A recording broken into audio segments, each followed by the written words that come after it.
Okay,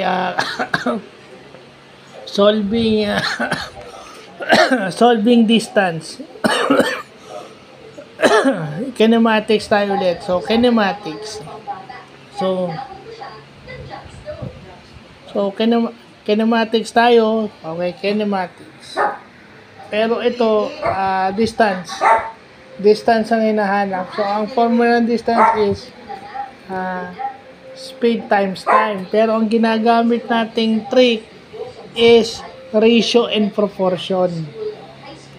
Okay? So, hinahanap natin yung distance in kilometers. Pero ang ginagamit natin is ratio and proportion. Isa to sa pwede ko palang magamit pag nakakita ko ng mga ganitong problem. Ngayon ko lang nalaman na pwede pala itong ratio and proportion na to. Okay? Kasi pwede mong gamitin yung format ng speed times time. Yeah? Mas madali. Pero pag nakakita ka ng mga ganitong i-divide mo nga lang siya ng 60. Kasi kilometer per hour.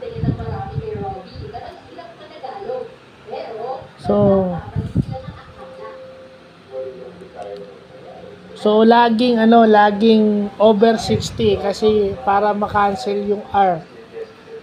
Okay? Laging over 60 para cancel yung R, para kilometer na lang yung maiiwan. So ratio and proportion yung nasa given, yung nasa taas. Diba? Kung ano mang number yon, then over 60. Yung D, i-denote na lang natin as distance. Nakalimutan ko.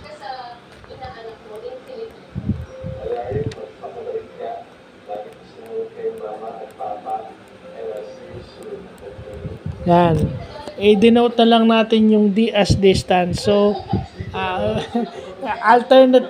alternative solution. Kung sa physics, yung acceleration due to gravity pwedeng quadratic formula kasi naka-raise siya sa second power or quadratic siya, so pwedeng quadratic formula. Ito naman, pwedeng ratio and proportion. So, yun yung magandang nakita natin. May pangatlong example pa nga. Ayan,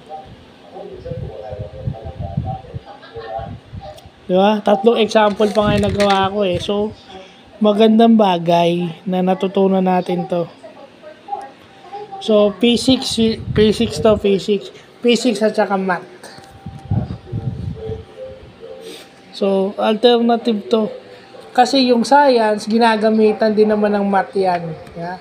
Yung mga principles ng science, ginagamitan ng algebraic equation o ng equation mismo. So, yun yung magandang bagay na natututunan natin. So, yun lang po.